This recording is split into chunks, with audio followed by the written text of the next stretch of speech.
very good morning to you from Motorland, Aragón in Spain. It's round 7 of the FIM CEV Repsol. We are live across the world. It's great to have your company. My name is Tom Brooks. Alongside me for today is Dakota Momola. Dakota, great to have you back in the commentary box. Thank you so much for joining us once again for what's set to be one of the most exciting rounds of the championship. Yeah, it's definitely great to come back here in Motorland, Aragón. Great place, great facility, awesome place to be. Great for racing. You know, they got a motocross track, they got go-karts, they got everything here. And being here 2 weeks ago with MotoGP and back here again is a great feeling. So. Certainly is, yeah. We're very much looking forward to the racing getting on today. Slightly different schedule to what we had last time out in Jerez. However, we'll guide you through that in just a few moments' time. But what we should mention before we kick off any racing proceedings today is that there are 3 championships that could be decided by 4 PM this afternoon. First up, we've got the Moto2 European Championship. As you can see, 16 laps at this 5-kilometre long circuit, 7 left-hand turns and 10 right-hand corners. It's a beautiful circuit. It's full of undulations. It's full of dips, fast corners, technical corners, and a long back straight as well. You can see there, 968 metres before the final corner, so just under a kilometre long, and we're very much looking forward to seeing what the slipstream effect is going to be throughout the course of today. So as we mentioned, the first race up is Moto2, but as I was talking about just a couple of moments ago, we've got 3 championships that can be decided. In terms of the Moto2 European Championship, it's currently Eric Granado with the advantage. He has a 20-point lead over Ricky Cardouse in the championship. He has to win both races today in order to take the title. In terms of Moto3, that looks pretty much a bit closer because Dennis Foggia has a 60-point advantage over his nearest rivals, and all he has to do to take the title today is finish on the podium. And in terms of European Talent Cup, it's exactly the same story as the Moto2 European Championship with regards to Manuel Gonzalez, who is leading the way at the moment. He has to win both races today in order to take the title before the final round in Valencia. So a very exciting day. We're looking forward to getting the racing underway. 2 races for Moto2 today, 2 races for European Talent Cup, and just 1 sole race for the Moto3 Junior World Championship. As you can see, riders lining up on the grid, getting ready to get the race underway. Teams are all there and prepared. Looking like it's going to be a good day. Yeah, definitely. And like you said, Dennis Foggia has been doing incredible. Doing a wild card here 2 weeks ago will help him a lot for this weekend. Qualifying 5th in the World Championship with I think he went 6/10 slower than what he did yesterday for qualifying, which is impressive. So the lap time he did yesterday with a 58.1 would have put him, I think, 2nd on the grid in the World Championship. So impressive. Certainly was very impressive. As we said, Moto2 up first. We've got Eric Granado leading the way in the championship. We've got Ricky Cardouse right on his coattails. And this is going to be one hell of a battle, and I'm fairly sure it's going to go down to the final round in Valencia, but never count your chickens, because Granado has looked quick. He's not on pole position. That goes to the honour of the man who's chasing him down at the title, Ricky Cardouse. But Eric Granado this morning was 0.4 of a second clear of the rest of the field in morning warm-up. That's a mighty gap, especially around a circuit as long as this. Yeah, and this is another thing about this racetrack. It's such a long lap time. Such a long lap. It's really easy to make mistakes, and a small mistake here and there can cost you a lot on your lap times. So, but then again, you know, the lap times of these boys, and even in Moto2, are pretty fast. You know, for the top five riders, Ricky's lap time, you know, 53.9 would have put him, I think, 7th with Thomas Luthi on the MotoGP grid, and the same with Eric Granado. You know, he would have been a top 10 contender. So lap times are good. It is a bit cooler than what it was here 2 weeks ago, which could always help in qualifying for a better lap time, but no doubt about it, they're riding really well. So it'll be interesting to see if Eric's got anything to give to Ricky, because Ricky does tend to take off in the first few laps of each race. So Indeed, yeah. I should just point out, I've had notice from the entry of pit lane that we had Cedric Tonkley, who was a wild card for this weekend. He's on the Aragón chassis, which is something we haven't seen in the Moto2 European Championship. Looks like he's got a technical problem with his bike. We'll keep you updated with that. But here's the man that starts from pole position, 29 years of age. As you can see, 140 points in the championship. Look at his track record. Aside from that blot on his copybook in Estoril, where he crashed on the final lap, yet still finished 11th. He has been on the podium every single time he has competed. And let's not forget there, Dakota, he missed the first round in Albacete as well. Yeah, that's what I was talking to you about, which is impressive. You know, 20 points apart and misses one race. No doubt he's going to be there, and wonder what plans he has for next year too. I think everything's going to be decided with these next 2 rounds of the CEV. Well, there's no doubt, of course, he would like to move back, I'm sure, to the World Championship full time. He's been he replaced Brad Binder on the KTM earlier this year. Looks like those seats are going to be filled up. But and I think he's a KTM test rider. He is the KTM test rider, yeah. Is he? So that's always helpful. So he's always on a Moto2 bike, so he's used to it. Yeah, he's had a good amount of experience, so it's going to be interesting to see what happens with Ricky Cardouz. The man who lines up alongside him, we'll see him in just a couple of moments' time, though. Eric Granado, he, of course, has previous World Championship experience, having raced in the World Championship back in 2012 in Moto2, just 16 years of age he was when he made his debut, and then moved back to Moto3 for a couple of years. Here he is, just getting ready to come onto the grid now, and he's his nearest title rival. Those two separated by just over 0.2 of a second in qualifying, so not the biggest gap that we've seen, but still a good advantage that Cardouz had in qualifying yesterday. But that, of course, was turned on its head in warm-up this morning. So what do we reckon? Do we think that was just track conditions, or do we think just perhaps clean laps or something? Well, by the looks of it, it seems like especially the top 2 with Ricky and Eric, they went quicker in session 1, which is probably the morning, qualifying, which is a bit cooler, which always helps. But then again, you look at the World Championship boys, and they do their fastest lap time at 2 p.m. in the middle of the daytime, super hot, and it was a lot hotter 2 weeks ago than what it is now. So I think it really depends riding style, setup, and everything. So, but then again, 2:10 in qualifying, maybe just a better lap time. But what's important here is to have a good rhythm, not make mistakes. Especially a lot of mistakes are made in turn 1. Breaking in too deep and going wide, and also after the corkscrew, I think it's like turn 9 or something, a lot of them go straight there too.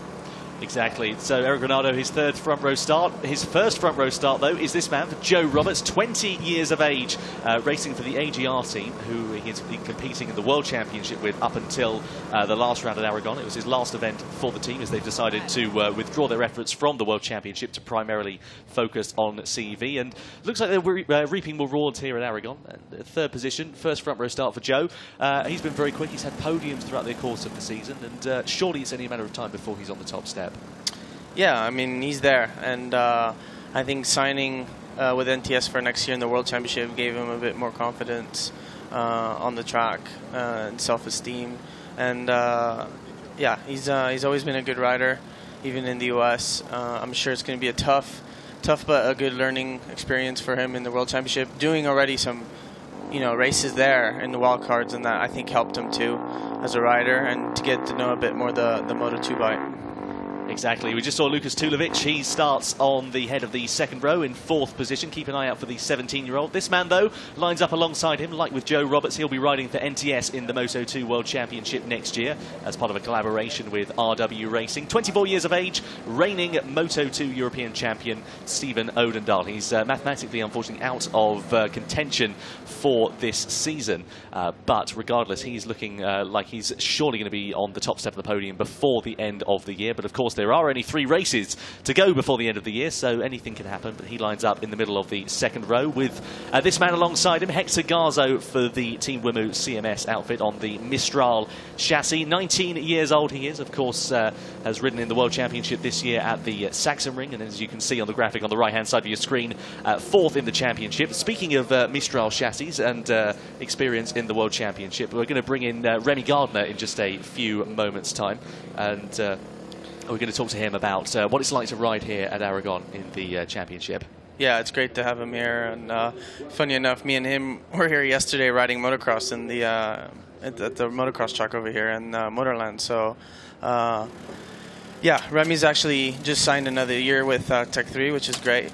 Congrats on him, and he's been doing a good season for his first year in the World Championship on a Mistral bike, and I think he just needs a bit more time. And yeah, it's great to have him here. Thanks to him, we get to hear a little bit on his thoughts about riding here 2 weeks ago, and actually testing on the Monday after. So be good to hear from him. Exactly, yeah. I'll tell you what we'll do then is we'll take the headset off you, Dakota. We'll pass it over to Remy just before this race gets started, and we'll have a chat and find out exactly what challenges this Motorland Aragón circuit has here.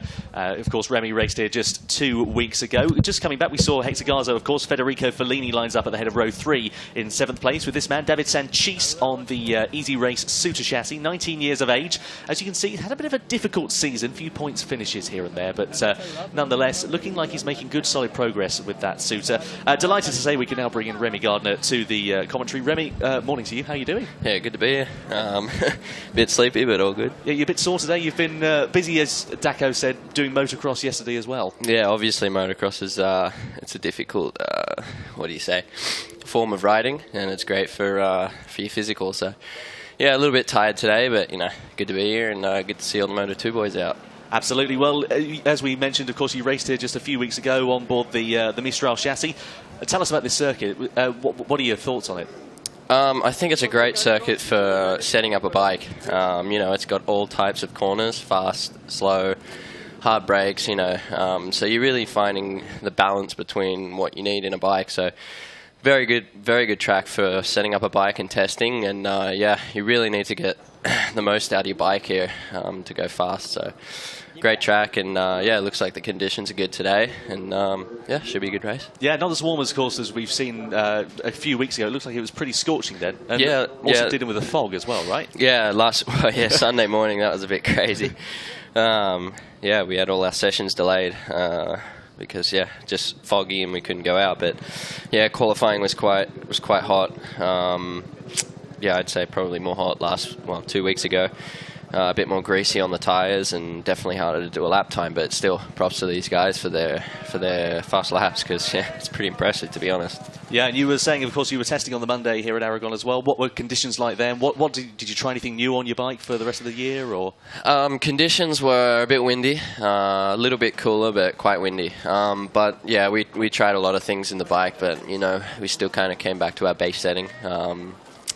But yeah, we're trying to improve our base setting a little bit, but you know, step by step. Absolutely, and of course, as you said, new deal for 2018 with the Tech 3 team as well. Good to have consistency, good to have continuation, and you must be looking forward with a year under your belt. Yeah, extremely happy to stay with them. You know, I think it would be not the smartest idea to change teams. You know. If we stay with them, we already have 1 year under our belts. We know what works, what doesn't. I know the team, they know me. You know, I think we can build on that and do a pretty good year next year. Looks like it. Let's just talk you through the grid. We just saw the first 3 rows as we talked you through a few moments ago. Marcel Brenner heads row 4 with Dinas Eki and wildcard Karol Haneke alongside him. More along that in just a few moments' time. Hiroki Ono, Jason Uribe and Xavier Carder-Loose. Then comes Lachlan Epis, Pontus Derland and Cedric Tondre. And at the back of the grid, it's the Superstock 600 champion in Europe for 2017. Philippe Legallo, 59 years of age, that man is as well. 59 years old, he goes and rides a bike. It's older than my dad. Well, that's it. So the riders now heading off on their formation lap, getting ready to get this race underway. And as we said, we've got Karol Haneke wild-carding this weekend. Great to have him here. He, of course, competed in the Czech Republic Moto2 race earlier this year. Former Red Bull Rookies champion back in 2013, 2014, something like that. So he's got some good experience around this Motorland Aragón circuit, and good to see him here on the bike. So what do we think for the race today? I mean, you've been here all weekend. What are your expectations? So we've got Granado and Cardus involved in the title fight. I definitely think the Cardus and Granado are going to battle it out pretty hard throughout the whole race. I don't think either one of them are going to let each other get away from each other, you know, because it's this is, I think, more or less the decider. But yeah, I think it'll be between those two, and it'll be a long, hard race for them, I can tell you that. Exactly. Eric Granado, as you can see on the right-hand side of your screen, 20-point advantage in the championship over Ricky Cardus. Stephen Odendahl trailing in third on 43 points behind, I should say. So it's all to do for Cardus at the moment. Granado, though, to take the championship here today, he has to win both races in order to do that. And he'll be quitting if anything happens to the likes of Cardus, but likewise Cardus will be quitting if anything happens to Granado. So we'll have to wait and see. We've seen it get a bit close and a bit personal over the course of the season. And what's your favourite part of the track, Remy? What do you like more than anything? What's the best part for you? The first sector's pretty good. It all starts from the first corner. Basically, yeah, it's a long drive up the hill, so you really have to get real good drive out of the first corner and really focus on the second corner, third corner, and then it's quite a steep climb, so you really want to be carrying good speed and getting on the throttle early there. But yeah, when you get it right, it's just such a good feeling. Certainly seems like it. So we just had the tyre allocation in from Dunlop here today, and all riders, of course, on the number 2 front and the number 1 rear, as the riders get ready to get themselves on the grid. As you can see, Ricky Cardu's the man on pole position, getting ready to take that place at the start of the grid, just riding past his rivals. He's on the outside here. Of course, it is a left-hander for turn number 1, this being an anti-clockwise configuration of circuit. So he'll have the outside line into the first corner, but a good start, of course, will aid his charge down towards turn number 1. Eric Granado alongside him, with the outside of the front row occupied by Joe Roberts, as we said. Sun is out. We're getting ready to get this race underway. It's crucial time in the championship here in Moto2 in the FIM CEV Repsol. Wait for the red lights to come on. Look to the left-hand side of your screen. The red lights will come on any moment now. Here they are, and we get ready to go racing here at Motorland Aragón. Great start from the middle of the front row, and also the second row as well. Lucas Tolovic absolutely barnstorming his way into the first corner, but Eric Granado has the inside line, and he manages to take the advantage over Ricky Cardu. So Cardu shuffled down into third place as Joe Roberts has got himself up into second on the outside of turn number 2. So good start there from Eric Granado and Joe Roberts, but Cardu's having a bit of more work to do, and now he's in third position and being chased down by the number 44 of Stephen Odendahl. Meanwhile, that is number 46 of Marcel Brenner, who for some reason didn't make the start. Looks like it might have been a mechanical issue for him, but a good clean start from all involved there, Ruby. Yeah, very clean. You know, in 2 weeks ago in my race, it was there was bikes going everywhere. So very clean race and very clean start from these guys, and especially good start from Joe Roberts. Impressive. Yeah, he's really made some good ground. He's obviously got recent experience here, unlike the two boys, one in front of him, one behind him, involved in the championship charge. He, of course, raced here just a couple of weeks ago in the World Championship, so that will definitely help on exactly the same motorcycle on board that Kalex machine. And Cardu's really looking to try and get back ahead of him. They go hard on the brakes and into turn number 12. This, of course, is where we saw so many overtakes in the MotoGP race a few weeks ago, and he's up the inside, just past the wall. Nice little overtake there, and he's now going to be hunting down the leader of the championship. Yeah, Cardu's would not want to sit behind Joe Roberts too long and let Granado get a break. I mean, the first couple of laps are the most important, so he'd be really trying to, you know, just stay on Granado's tail at the moment. Well, 968 metres is the length of this back straight, so just under a kilometre. With the slipstream will be very important, as we can see the man in fourth place, Stephen Odendahl, looking to try and duck his way up the inside, as out from under the bubble goes Ricky Cardu's for the lead. But up the inside into third position is Odendahl. So the South African, the two teammates for 2018 in the World Championship, now duelling for the final podium position as we get ready to complete lap 1 out of 16. Over the timing line we go. Here comes Cardu's. He's trying to find his way up the inside into the 90-degree left-hander. Nice clean overtake, but is Granado going to get the exit? Is he going to have the traction? Around the outside he goes, through the right-hander of turn 2, and he's back into the lead. Nice clean switchback move. Yeah, just cut his nose off. Very aggressive. Very nice. We can see somebody being trailed away there. Looks like somebody's gone down in the background, and that must have been on the opening lap. We'll keep you updated if we get an update on that one, but nonetheless, Granado going a bit wide. And just confirmation from Race Direction as well about no jump start, so that's good to see. But Granado's really having to defend quite hard in these opening stages from Cardu's. And of course, the more these two battle, it's going to allow the likes of Roberts and Odendahl from behind. Yeah, I mean, I think they will play a bit more smart and try and get a break so they don't have to deal with that, but we'll see. Maybe they can stay there and hang on to that draft. But I was having a look, and Ricky's bike looks very quick in a straight line. He pulled in a lot of bike lengths down that back straight, so it'll be interesting to see.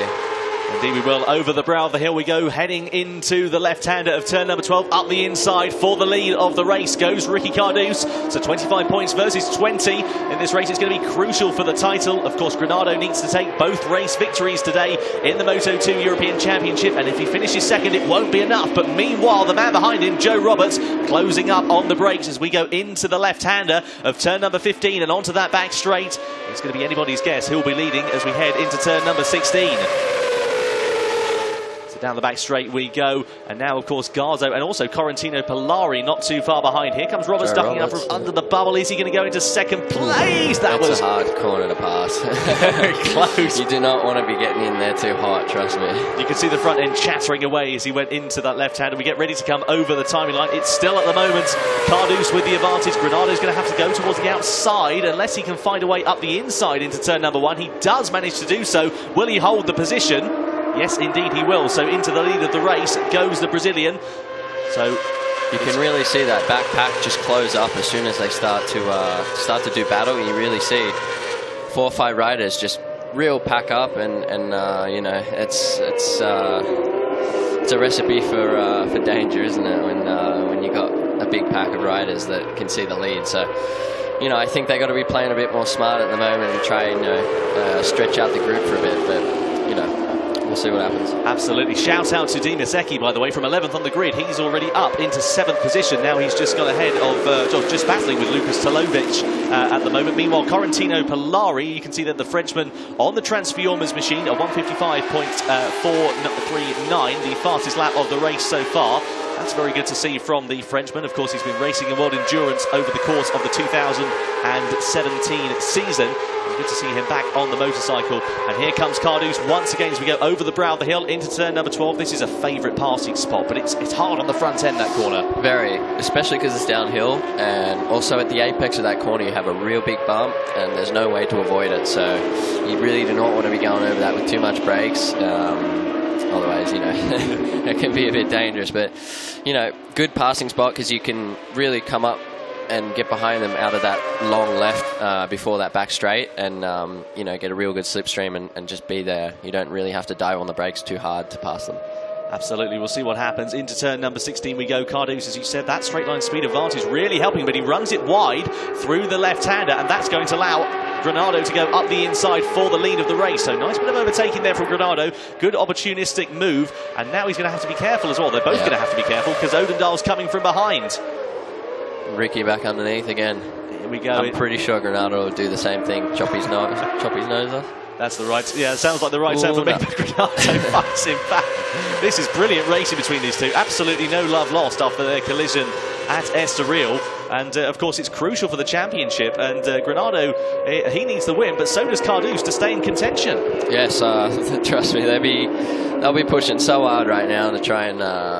I think it's more of a personal thing, to be honest, right now, than passing each other and chopping each other up. But, you know, like I said, it's really not the smartest idea because look how big that group is. You know, any one of them can go to first right now. So they really need to be thinking of the championship, and it's a long race. Still got 13 laps to go. So, you know, what are the lap times like? Yeah, I mean, I'm sure they'll be saving their tyres and thinking about the end, but, you know, they really just need to be putting in consistent laps and try and break up that group a little bit.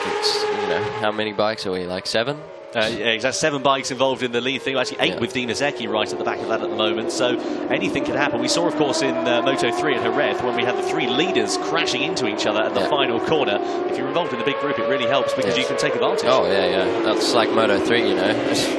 In, where was it, Mugello, Minho come from like 8th or something on the last corner and went over the line in first. So anything can happen, and oh, he's just taking a look behind there.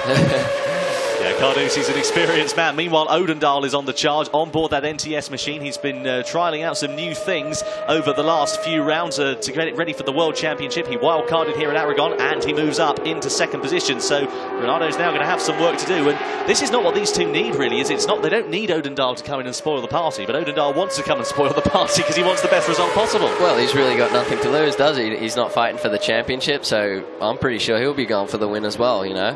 Props to Garzo. Garzo's doing a pretty good job right now. He looks pretty strong and he's holding on to 4th pretty well. I think he's going to be quite strong at the end of the race, so keep an eye on the blue bike. And you've shared a garage with him as well. What's he like as a person, as a rider? Very nice guy, you know, very good guy. Impressive qualifying in Sachsenring, out-qualified me in the wet, but yeah, unlucky in the race in Sachsenring for him. Got a little bit wide in the dirty stuff and lost the front, but you know, very impressive first wildcard, and yeah, he's strong, so look out for him in the near future. Yeah, we'll have to see if we'll also have him in the World Championship for next year. Looks like it's going to be a case in terms of the World Championship of too many seats and or too many riders and not enough seats. Oh, it's always the case. End of every year, you know, everyone's scrambling for seats like musical chairs. Exactly. There's Odendahl. He's the man who's confirmed in the World Championship for 2018. He's got Granado behind and also Garzo. Joe Roberts has just dropped back a little bit at the moment. He's now down in 5th place. Is the number 27 on board the AGR machine. Meanwhile, the top 3, not necessarily putting a bit of daylight, but a slight gap appearing actually between the top 4 and also Roberts. So Roberts looks like he's backing up Perolari and Talovic at the moment. So it'll be interesting to see what happens with regard to this. 12 laps remaining, and tyre wear on these bikes. What's tyre wear like at this circuit? I think they have different tyres to the World Championship tyres. We get very hard tyres. I'm pretty sure they're using, what are they using? Dunlop 2s and 1s. 2s and 1s, yeah. We don't get the 1. The 2 we get, but the 1 rear is quite soft. It's a very good tyre. We only get the 3, but basically with the 3 we get about 2 laps, and really it's difficult to go fast again. But it kind of drops, stays constant, good grip, and then drops again. Look at this gaggle of riders heading into the first corner. 8 competitors competing for the lead. This is absolutely brilliant stuff. We haven't seen a big group like this in the Moto2 European Championship all season. Normally it splits up into 2 or 3. We see that in the World Championship as well. The riders, they all split up into smaller groups. Yeah, in the World Championship you usually have the first 3 or 4, and then you get your next group if you're like 4th to about 7th, and then your next group 7th to about 12th, 13th, and then the last group for the points. But yeah, impressive big first group here. So I've never really seen this in Moto2. It's kind of like a Moto3 race at the moment, but it'll be definitely interesting. But I feel like Garzo is kind of like the last one, and then Joe Roberts is there, but I feel like the first 3 or 4 are going to break any minute now. In terms of the lap times, Garzo and Roberts were separated by just 0.02 of a second over the line last time, so they're lapping very consistently. And it's interesting, isn't it? Here comes Odendahl, meanwhile, into second position. He's looking like he was trying to find a way ahead of Cardouz there into turn 12. Couldn't quite manage it at the moment. 11 laps to go, so still plenty of time. But this is the thing we've noticed with this NTS machine this year. It struggles on its tyres in the latter half of the race. It's really quick in the opening stages and even in the mid stages, but just the latter half, it seems to really shred its tyres up. Yeah, that could mean just it's really working the tyres real hard, it also depends on each rider's setting and how they ride as well. You can be an aggressive rider on the throttle and get it to spin, and the tyre destroys itself a bit more fast, or you could be a smoother rider. So I don't think it could be a chassis thing, but also it's a very personal to the rider thing as well. Absolutely. Well, Odendahl now into the lead of the race. Good little move from the South African. Meanwhile, here's Granado. He's going up the inside. Oh, Garzo was around the outside. Yep. I apologise. For 3rd place, a Hector Garzo into 3rd position. Nicely done there from the Spaniard on that Tech 3 machine. Very interesting to see how things are going to go. And this Tech 3 machine as well, even in the World Championship this year, it's been very competitive after a difficult couple of seasons that team have had. Yeah, now, there he goes. He's out well wide. Yeah. He needed a ticket to get back in from there. Got a little bit excited. We're working with KYB, Kayaba. Last year was their first year. This year I came in with Tech 3, and it looks like they've really stepped up their game for this year. The chassis, it's their own bike. It's Tech 3's bike, so we can have anything made or anything machined, or have the bike as I want. So it's basically like a factory bike with a factory team. So that's real good, being able to have the opportunity for that. Here's a replay of Garzo going too wide. He was just on the brakes and, ran it out a bit too hot into there. And he's lost a few positions. That's the problem when you've got a big group like this, right? You can go from, what was he, 3rd? Now is he 6th? 3 places just like that. So easy corner to run wide as well, You go in there with lean angle, take the brakes, go a bit hot, and you got nowhere to go except stand it up. Bit of a gap now appearing as well. Yeah. I'm just wondering where's Granado, because he was in 3rd position, and now Roberts has gone into P3, so looks like Granado has just dropped back. Yeah, he's into 4th place, we can see there just on that long shot. Meanwhile, here comes Cardouse up the inside into that final corner. Late on the brakes, you can see the front ends chattering away. That's beautifully done there from Ricky Cardouse. It's a difficult corner, that, because it gets tighter on the exit. Yeah, you really have to kind of slide it, square it up, and then stand the bike up. I'm pretty sure Dendel's going to go for the pass here. Oh, no, tucks in behind. Yeah, he's got a very unique riding style. Meanwhile, here comes Roberts back up the inside for P3 on Granado, shuffles him out wide into that 90-degree left-hander, so Roberts now onto the podium. This is exactly not what Granado wants at the moment. Someone else chopping him up and letting the front group get away. This is, up the inside. Yeah, it's going to be very interesting. Can he stop it? Don't want to do a Garzo. No, he manages to make the apex through there nicely. And Garzo, again, running wide through that corner. Yeah. Looks like he's having a couple of issues there. Indeed. We'll have to keep an eye on it. Look at this, though. The gap that's appeared between the top 2 of Cardouse and Odendaal now. Look at the daylight they've got as Odendaal takes a big look over his shoulder, and that allows Cardouse to go through. But it's a good half a second or so between these guys. I've had 8/10 of a second or so as I look at the timing screen. But Cardouse now trying to put the hammer down, isn't he? Yeah. I'm sure Granado, you'll see his lap times drop considerably now. I think he'll be pushing pretty hard to catch that group. Indeed, over the brow of the hill we go. Odendaal looking to try and find that way up the inside. He's got a really unique riding style as the South African as well. He's a shoulder-in sort of guy. I remember, when was it, last year? Yeah, last year, at the beginning of the year, when I used to race with him, I was just thinking, so strange. But, it works, and he's definitely a tough competitor. He certainly is making it work. Now Granado's come back into the foray. Good middle sector from the Brazilian has really helped him close up onto the back of Odendaal. That little bit of slipstream will help him as well. Every tiny bit counts. So that's really an advantage for Granado right now.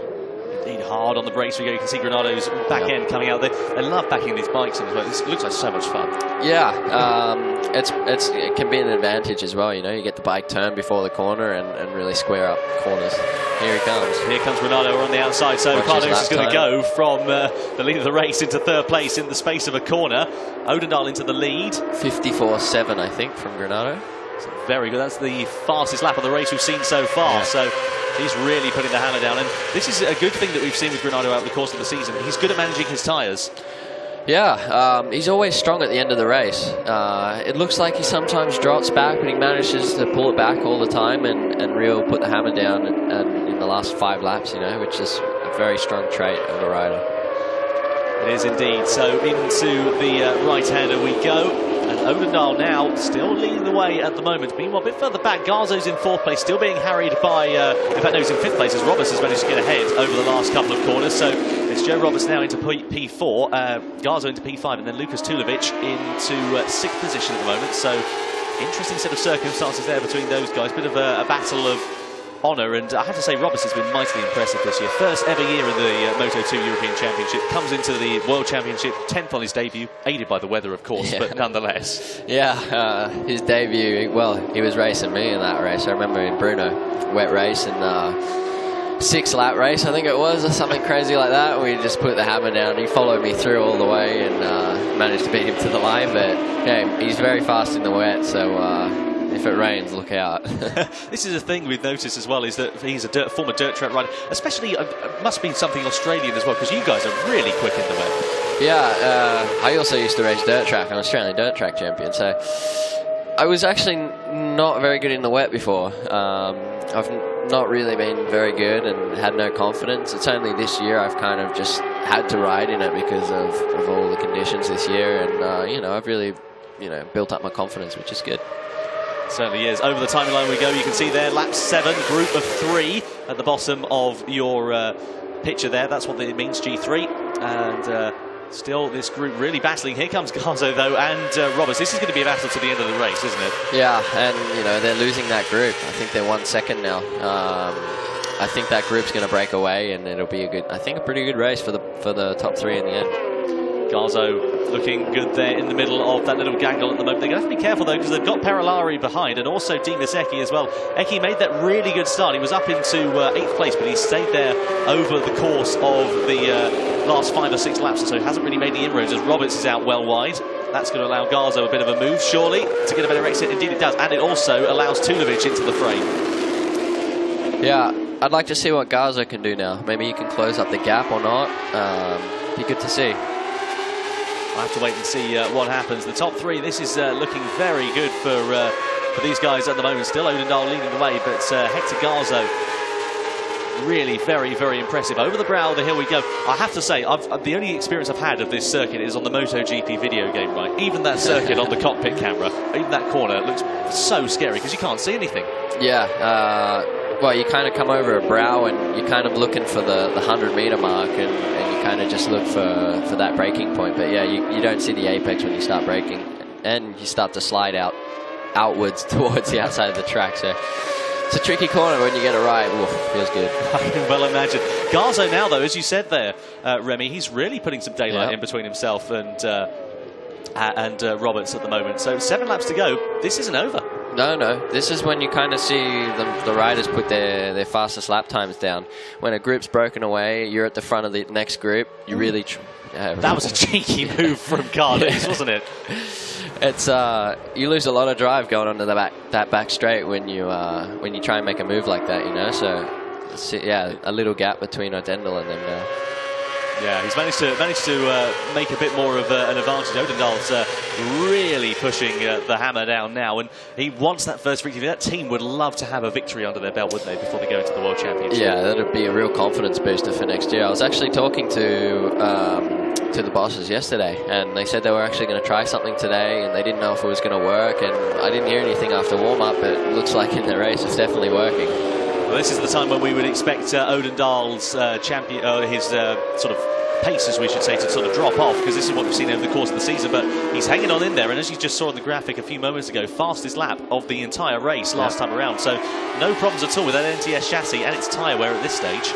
No, and you know, he's only got 6 laps to go. So if he can just hang on in that group, I'm sure he can battle it out for the last couple of laps. But I just saw him sliding there. He looks like he may be losing a little bit of rear grip. I just saw him coming out of the fast left, going a bit sideways. So. Well, we saw that, of course, with Cardus in Barcelona, the race which you won last year, of course, didn't you? And he managed, going through turn 3, everyone else was going flat out, spinning up the rear tyre. He was, hanging off a bit and just rolling off the throttle to try and save that tyre. And at the end of the race, it paid dividends. Yeah, this year actually in Montmelo, that's kind of really where I learned to shut off the throttle to go faster. It's kind of a strange thing, but you start to spin so much, you shut off, the tyre gets grip again, and you go forward. So it's a strange way to ride, but it's you have to adapt all the time to the conditions. Certainly do. Over the timing line we go. Here comes Cardus. Surely he's going to think about a move into the first corner. They go past our commentary position, and as we head into the 90-degree left, Odendahl still manages to have an advantage. He's getting good drive and good traction, and now Granado is coming back into play. As we said, Granado, he needs 2 victories today in order to take the title here this weekend. If he doesn't take the victory in this first race, it will go down to the wire in Valencia, which will make it very interesting for us, but I'm sure he'll be biting his fingernails down to the bone. Oh yeah, don't worry. Wait for the last couple of laps. I'm sure he's gonna try something, and I'm sure he's gonna push and put everything on the line today. So we'll see. We will. A couple of retirements in this race. Cedric Tondré, who we mentioned at the top of the broadcast, was coming into pit lane on the Aragón chassis. He has unfortunately retired with an ongoing mechanical issue. And likewise, Marcel Brenner, who started the race from pit lane, likewise has retired. He retired quite a few laps ago now. So some problems and some ground to make up for those guys. Meanwhile, the battle for 4th position in this race. Joe Roberts' advantage to the American at the moment. He's managed to get ahead of Hector Garzo, and now we're seeing what we normally see in Moto2, but this is normally what we have at the start or the mid stages in the race, is the smaller groups. Yeah, as you can see, that big first group has broken up. The first 3 have really put the hammer down, and this is kind of like where it's make it or break it. Can you keep up or not? So yeah, I mean, these guys are still doing pretty close lap times to the front leaders. I just think them battling and getting caught up with each other has lost them some valuable time. But yeah, this is kind of where you see everything stretch out a bit. Yes, indeed. Over the or under the hill, or I should say on the back straight we are, rather, into the penultimate corner, and then the final turn. It's 2 corners, that one, turn 16, and then this left-hander, the tight kink of turn 17. It's a very deceiving turn, as we alluded to earlier on, and Odendahl getting over the curves, and that's bike becoming a bucking bronco before the last few laps, and they're just getting up on a bit of traffic of Philippe Le Gallo. Is that going to hinder their progress? Is it going to slow Odendahl? He realises there's Philippe Le Gallo. Get through at turn number 2. Fortunately, nothing untoward happened there. Yeah, it's so easy to get caught up with a lap rider. So, you know, the lap riders really need to be looking for those blue flags and hopping up out of the way, because, you know, it's not only dangerous, but it can ruin someone's race. 154.608 for Odendahl. Fastest lap of the race that we've seen so far. In terms of qualifying as well, they're a bit off the pace that we had yesterday, but of course different track conditions. A lot hotter today than we had yesterday as well. Yeah, I mean, I think the second race is going to be a very greasy race. I'm sure you'll see tyre wear a lot more in the second race. You know, we're still kind of morning at the moment, so yeah, I think we might see some different results in the second race. Who can manage the heat better? So. Certainly will. Over the brow of the hill we go. Granado ducking out from under the bubble. He's trying to find his way up the inside of his title rival, Ricky Cardouz. Cardouz not giving an inch, though, and manages to hold on to that position. They were close. Was there a bit of a touch there? Yes. A bit of a dirty look as well. Cardouz is thinking, what on earth are you playing at? These two have come to blows before. Let's not forget Estoril on the final lap of race 2. Let's hope we don't have a similar feat repeating itself. It's oh, I'm sure these last 3 laps are going to be very interesting.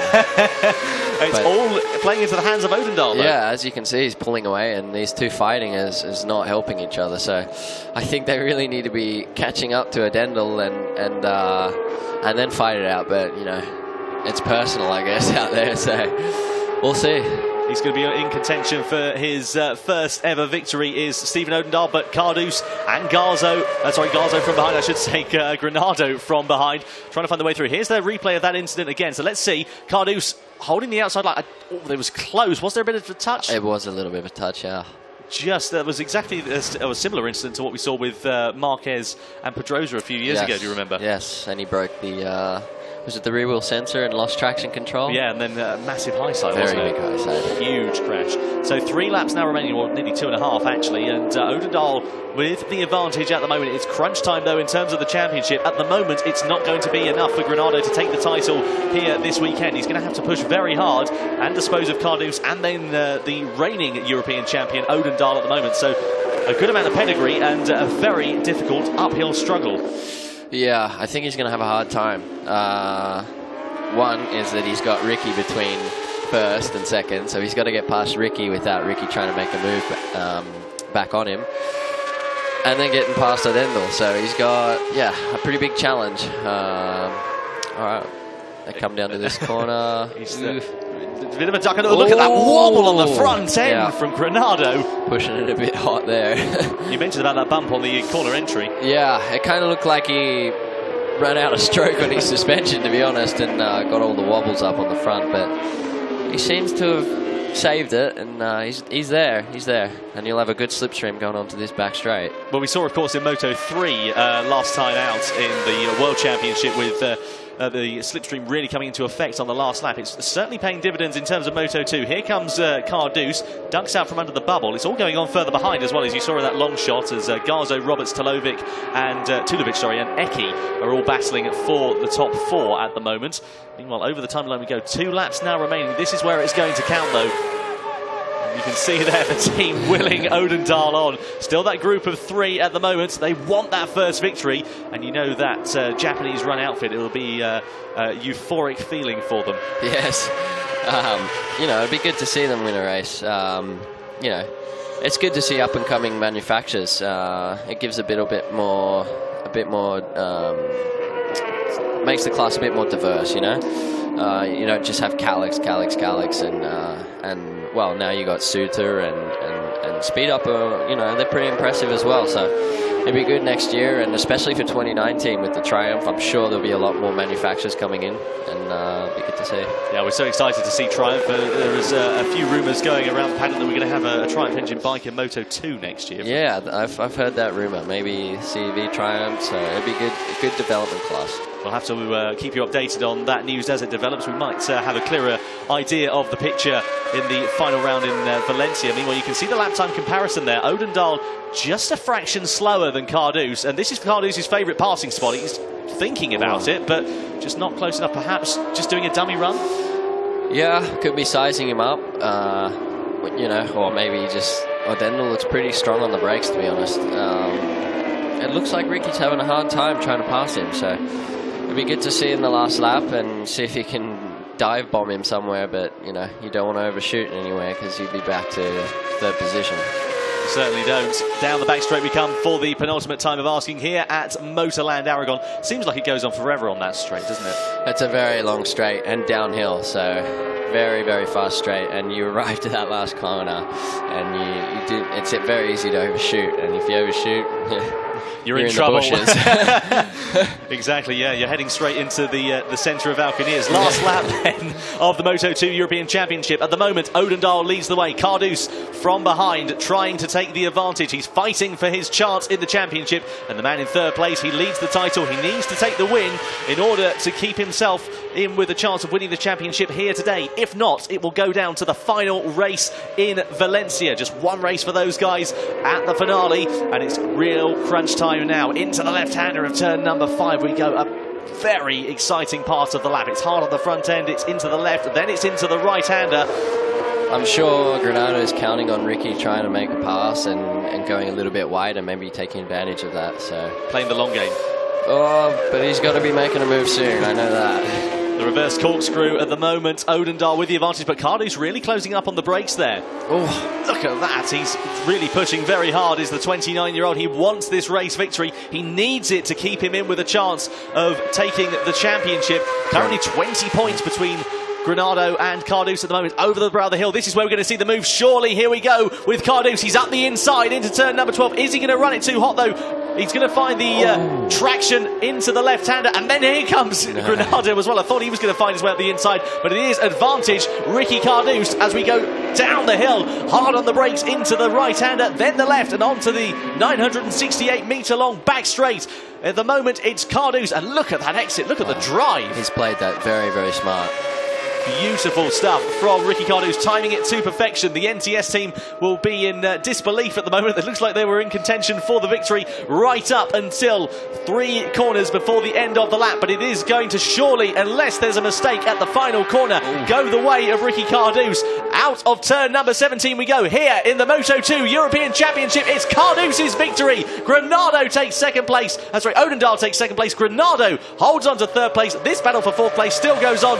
It's Roberts from Eki in the last lap. Brilliant stuff from Dimas Eki. He really made some good inroads there. Perolari into 7th place. Fellini into 8th.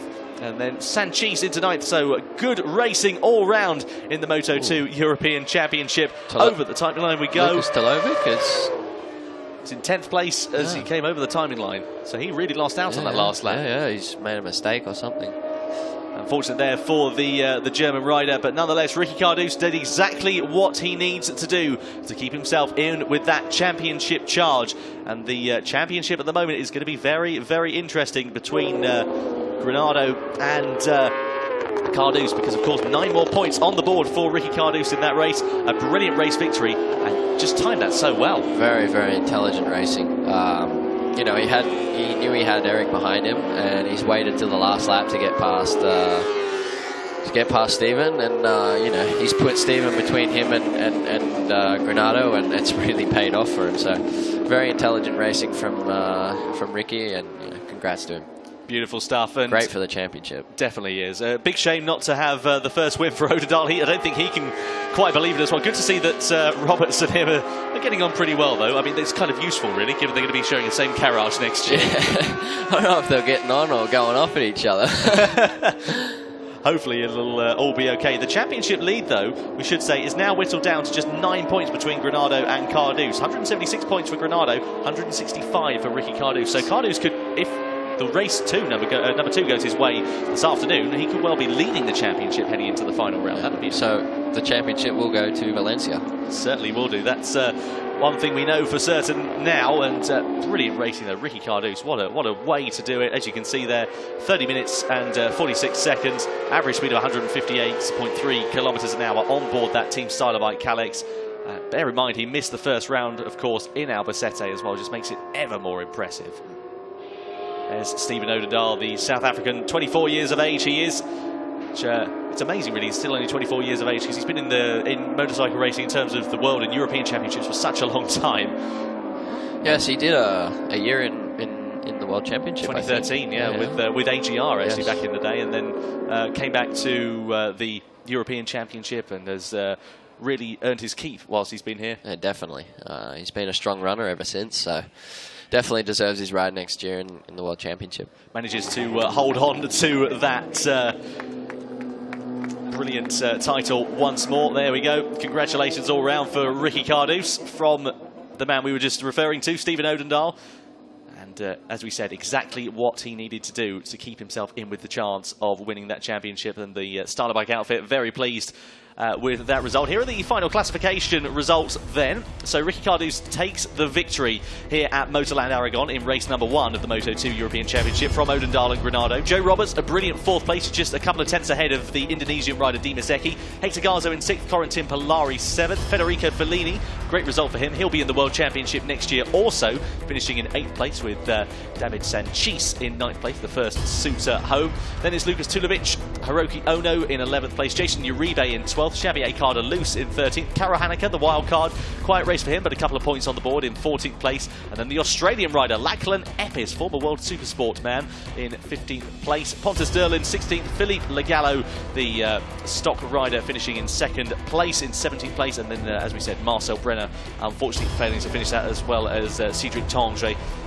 Both riders not getting any positions on the board.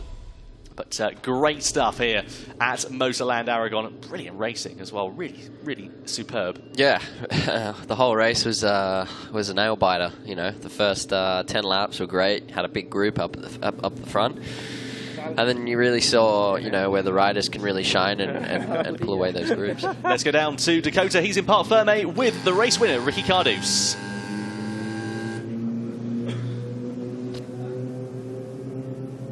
Ricky, 9 points now. It's getting closer and closer, but it seemed like a good start of the race and a big group, and then you guys finally broke it down to 3. But another good win. You must be happy with that. Yeah, I'm very happy because it's not easy to finish in the championship the first, because 20 points in 3 races is very difficult, because Granado is in a good level now.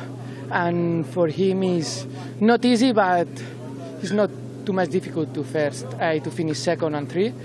And me, I need to play a little bit in the race, because for me my goal is Granado stay rear than me, and I try to win all the race and calm and not nervous, because a small mistake is for me I'm lost the championship.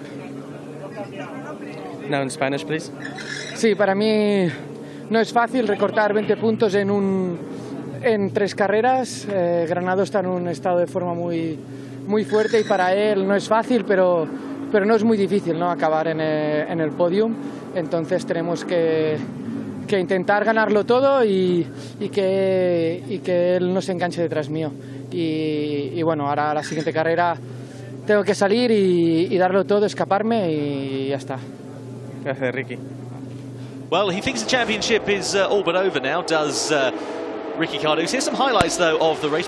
Brilliant stuff here in the Moto2 European Championship. Away from the lights, it was Granado who managed to get the advantage into turn number 1. Fantastic start from him. There was Marcel Brenner. He started that race from pit lane. Unfortunately retired a few laps in. Meanwhile, there was a great battle as Joe Roberts, he got himself up into 2nd position by turn number 2, but was then hassled in the latter few laps by Ricky Cardouse, who got ahead, and then it was Stephen Odendaal's turn to make a charge. He got up into 3rd position, but not before Roberts fought back. Meanwhile, the lead changed as Cardouse hit the front once again. But then the next corner saw Granado once again taking that lead back. Nicely done between those two. It became a continuing and recurring theme for the next couple of laps afterwards, as Cardouz once again got himself into turn number 12, into the lead of the race. Then comes Cardouz once again into second place as Granado hits the front once more. Then Granado got shuffled back in the pack after running a little bit wide.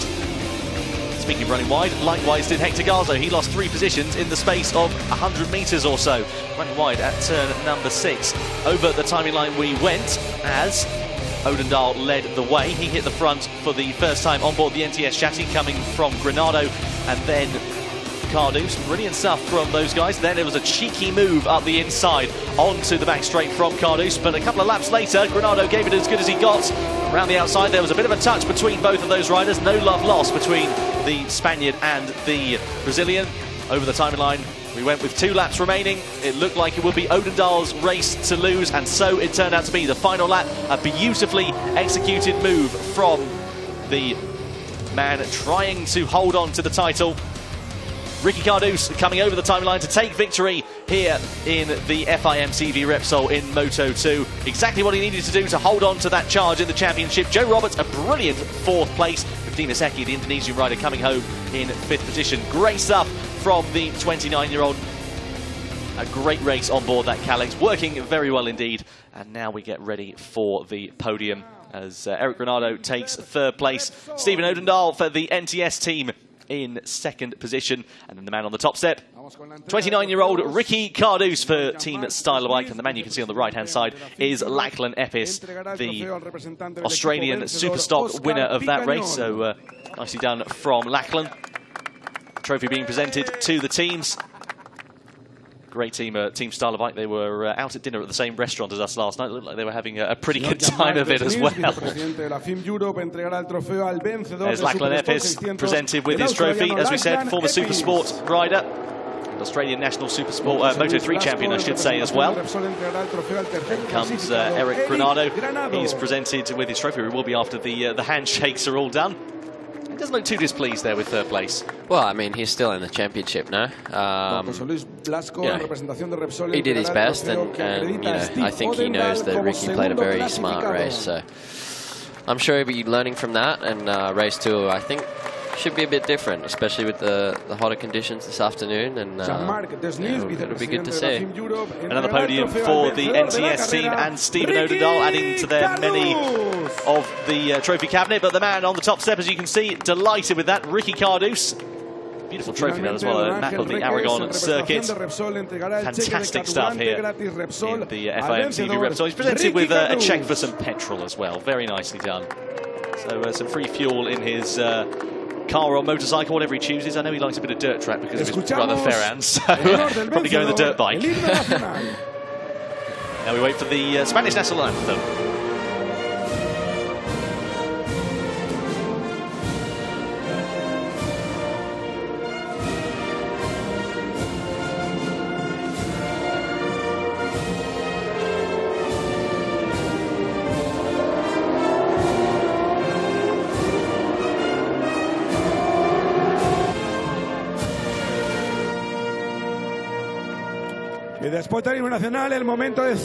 Ricky Cardouz on the top step of the podium once again here in the Moto2 European Championship. Brilliant stuff as the champagne is sprayed here at Motorland Aragón. Absolutely brilliant racing in that Moto2 race there, Dakota. Fantastic stuff. Yes, great for the championship too. I'm sorry, I feel sorry to say it for Eric, but it's great for us to see. You know, now it's gone down to 9 points, 2 races to go. A lot can happen, and I'm sure the pressure and nerves are going to build more and more for these 2 boys. Yeah, it certainly is. It's going to be one hell of an exciting last couple of rounds. Here are the championship standings, though. As we can see, Eric Granado at the top still in the title, but that lead whittled down to, sorry, I apologise, 11 points, not 9 points in the title fight. So there's still a chance that Cardouz could lead the title coming away from this weekend. And Stephen Odendahl now still technically mathematically within with a chance, but only by 1 point with a chance of taking victory. So we'll have to wait and see what happens. In fact, no, I apologise, he's actually out of it, isn't he? Of course, he's 25 points for a win. But nonetheless, further down the order, you can see Xavier Cardelus in 10th place, Jason Uribe in 11th, David Sanchis in 12th. The likes of Augusto Fernandez, of course, who's been competing in the World Championship over the last few rounds since Mugello for the speed-up team, still there in 19th place following that podium he got in the first race. The likes of Lara Martinez, Carol Haneke gets himself onto the board for the first time as well, on board that Kalex chassis. The Czech rider Lachlan Epis also there in 27th place after scoring a singular point in that Moto2 race. Brilliant stuff in the Moto2 European Championship, and great to see the title lead being whittled down to 11 points as well. So brilliant weather conditions here at Motorland Aragón. It's going to be a scorcher today, height of 26 degrees Celsius expected. Up next, of course, it is the first European Talent Cup race of the day. 2 races for that particular category. We'll talk you more through the championship in just a few moments' time. But nonetheless, we reflect on what was a brilliant Moto2 European Championship race. The perfect way to do it for Ricky Cardelus. But up next, it is the European Talent Cup race from Motorland Aragón.